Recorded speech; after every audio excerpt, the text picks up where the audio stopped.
Coming up next, I'm John Ricola, and I may have some breaking news for you that involves remote monitoring.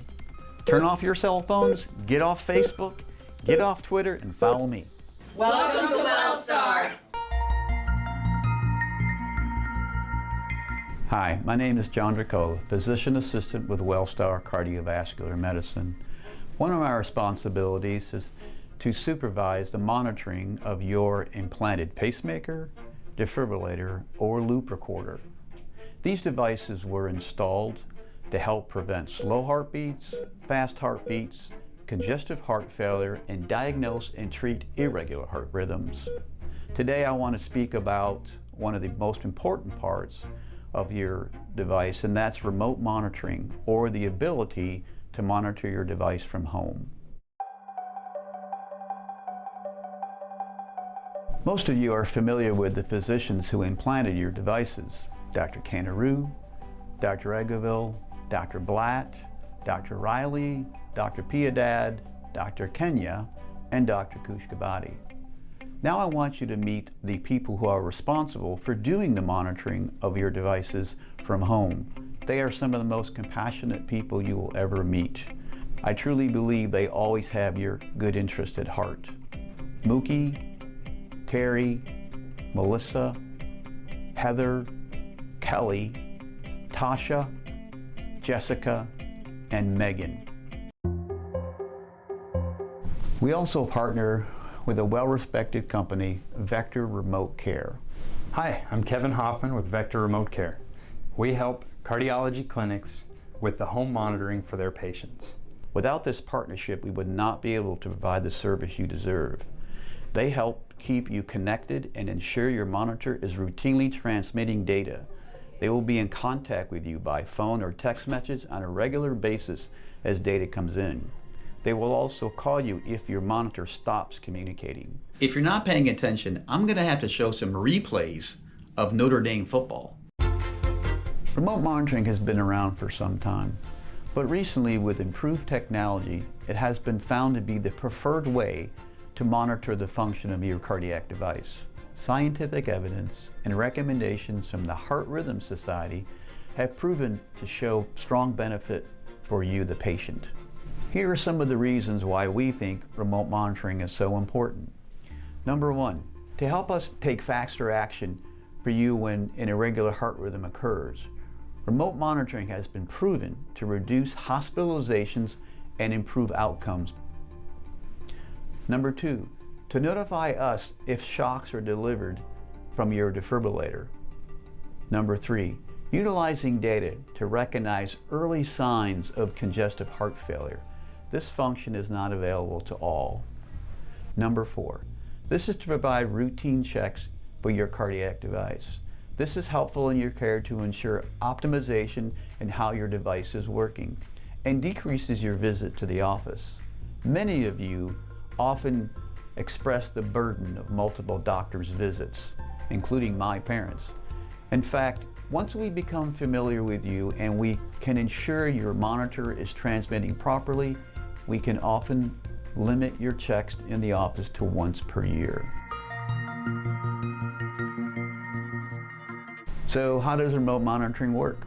The companies who develop your implanted device have also used modern technology to include monitors for your home, cell phones, and other smart devices. This is done with Bluetooth and cellular technology. Some of you will receive your monitor after implant before leaving the hospital. Others will be enrolled and receive their equipment by mail. Like all computers, monitors require a setup process. Please do not be intimidated by this, as there are several resources available to help. Our staff, Vector Remote staff, or the manufacturing staff are readily available to help us with setup and troubleshooting. Here are some of the equipment that you'll be utilizing to help with monitoring from home. You have seen us demonstrate it to you in the office, and you may have also gotten demonstrations from other people. As you will learn, depending on the type of cardiac device you have, some of the monitors will transmit automatically, others require manual, and some have both. Most checking once the home monitor is set up, is automatic. All you have to do is be in the room. There are others where you'll have to manually send us the information at a set time. I strongly encourage you to become familiar with the type that you have. Do you think you'll hire me for your next wedding? I can sing real well. It is important for you to know that home monitoring is not an around-the-clock service. The implanted heart device records the events and transmits them once a day, often during the nighttime hours. If you do not sleep near your monitor, this will not occur. I personally attend to alerts that come in after hours or on the weekends. We also have on-call staff that will address the issues if necessary.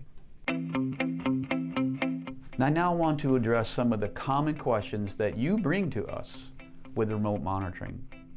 Number one, how do I know my monitor is working? You all are concerned that there are no lights on. How do I know that it's transmitting? All systems have lights and images to confirm they are on and plugged in. But what is more important is if they are connecting to us. This requires trust on your part and careful monitoring on our part. We have the technology to confirm things are transmitting. Number two, if I have a power outage at my home, what happens to my monitor? If your monitor requires to be plugged in, and most do, it will act like a computer and reset itself when the power comes back on. If there is concern, you can unplug your monitor for 10 seconds, then plug it back in. Or you can call the manufacturer and they will troubleshoot with you to ensure that it's working properly. Number three, how often do I need to send a manual check? You send routine manual checks when instructed by our staff or if you have symptoms related to your heart rhythm. If you do perform a manual check because of symptoms, please remember to call our remote device clinic to let us know so we can address it. If you do call this line, you may need to leave a message. It will be answered within 24 hours. Number four, when do I call the main office? If you have medical symptoms such as chest pain, shortness of breath, palpitations, lightheaded, or dizziness, you should call our main office number and speak to one of the nurses who works in our department. If your symptoms become severe, call 911 and go to the hospital. Number five, what if I go out of town? If you leave town for longer than a week, you are going to take your monitor with you, plug it into a power outlet on any wall. These monitors work on cell phone towers. You can take them anywhere and they'll work. Longer than a week, take it with you. Less than a week, leave it home. Number six, do I need to bring my monitor when coming to the office? The answer to that question is simply no. There is no purpose to bring your monitor to the office. All monitoring is done directly from your home. All troubleshooting should be done from your home. And if there's a problem, the companies will surely mail you replacement devices and provide you boxes to return other equipment. Medical costs are on everybody's mind these days. The home monitors themselves are provided by the company, and your insurance will be billed for the service of monitoring. Please understand, remote monitoring involves many people. Medicare and insurances cover these services. The billing is divided up into two parts. The technical portion, which reimburses for the actual transmission, processing of data, and addressing your phone calls. The professional part is the physician's interpretation of the data and their recommendation for potential treatment. The current billing process follows the Medicare and insurance guidelines. Keep in mind that the billing for office checks is separate. My main goal of this video was to foster a better understanding of remote cardiac monitoring and to relieve some of the stress that it can create. Its conception was to create well-being for patients, but when it comes to matters of the heart, this can sometimes be difficult. Wellstar is committed to make sure that this communication process works well. We pledge to provide education, troubleshooting, and communication with you. If we ever fall short of this pledge, please feel free to contact us and let us know about it. Thank you for listening. It's been wonderful talking with you. I hope that the next days, months, and years will be happy and healthful for you.